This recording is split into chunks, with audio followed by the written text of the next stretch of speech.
तो जैसा कि তোৰা জানছো যোৱাকালি 7 জুলাই হান্দের বাবুকের বার্থডে রয় মানে হান্দের ভাগনাকের আর বাবুকের বার্থডে থাকবে আর আমরা যাব নাই এটা তো হতেই নাই পারবে তো তার খাতির আমরা ফজরে 6 বাজা দুনো বুড়া বুড়ি নিকলি গেলি ঘর যাতেলে আর এই বার্থডে ডেকোরেশনটা কেসা লাগছে তোরা প্লিজ কমেন্ট করিকে জানাবা কেনেকি এই বার্থডে ডেকোরেশন के पीछे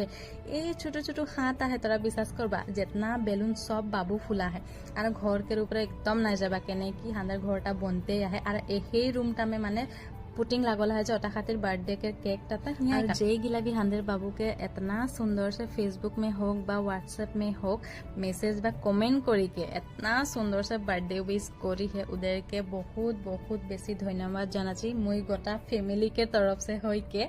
और आज के बर्थडे स्पेशल खाना है पुलाव और बिलाती डिंगला आलू चना दाल और पनीर करी के एक टेस्टी यामी सब्जी और पायक और आजिकर खाना माने रांधनी लगे हांदेर माँ আজি बोली के नहीं घरे जितना भी छोट बड़ो काम होल सब माने सब काम के रांधनी माए लगे सब काम एकलाई करी लेल माने पाकघर के खाना पीना जितना सबके जुगाड़ करी दीते लगे माँ बसी बसी सुंदर से बनाई लेबे और जितना भी जन भी खाना बनाबे माने सब बहुत बेसी टेस्टी हो जाए।